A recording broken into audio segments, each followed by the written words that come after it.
Hi, welcome to YoYo TV. తెలంగాణలో BJP కొత్త అధ్యక్షుడు ఎవరనే దానిపై రోజుకో వార్త తెరపైకి వస్తుంది. దీంతో ఆ పార్టీ నాయకులు తీరు చర్చనీయాంశంగా మారుతోంది. ప్రస్తుతం ఆ పార్టీ అధ్యక్షుడిగా ఉన్న కిషన్ రెడ్డి ఓవైపు కేంద్ర మంత్రిగా, ఇంకోవైపు పార్టీ రథసారథిగా బాధ్యతలు నిర్వహిస్తున్నారు. అయితే చాలా సందర్భాల్లో కిషన్ రెడ్డి కేంద్రంలో కీలక పాత్ర పోషిస్తున్నారు. ప్రధాని మోదీ సైతం కేంద్ర మంత్రి కాబట్టి ఇతర రాష్ట్రాల్లో ఎన్నికల బాధ్యతలను సైతం అప్పగిస్తున్నారు. ఈ నేపథ్యంలో తెలంగాణలో బీజేపీపై ఎక్కువగా సమయాన్ని కిషన్ రెడ్డి కేటాయించలేకపోతున్నారు.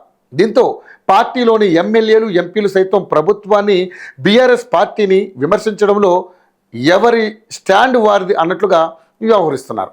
ఈ నేపథ్యంలో పార్టీ కేడర్ను ఉత్సాహపరిచేందుకు ప్రధాని మోదీ రంగంలోకి దిగారు.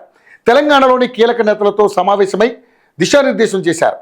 మరికొన్ని రోజుల్లో రాష్ట్ర బీజేపీకి కొత్త రథసారథి రానున్నారు. ఇప్పటికే సంస్థాగత ఎన్నికల ప్రక్రియ మొదలైంది. వచ్చే నెలాఖరు లేదా కొత్త సంవత్సరం మొదటి వారానికి కొత్త అధ్యక్షుడు ఎవరనే స్పష్టత రానుంది.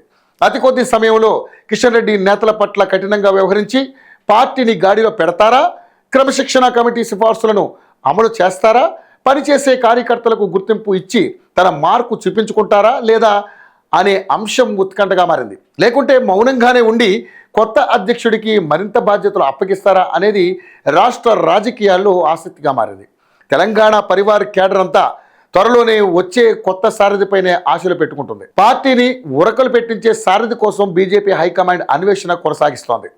పార్లమెంటు సమావేశాలు ముగిసిన వెంటనే అధ్యక్షుడి ఎన్నిక సందిగ్ధతకు తెరదించుతూ కొత్త కమల అధిపతిని ప్రకటించే ఛాన్స్ ఉందనే చర్చ కొనసాగుతోంది.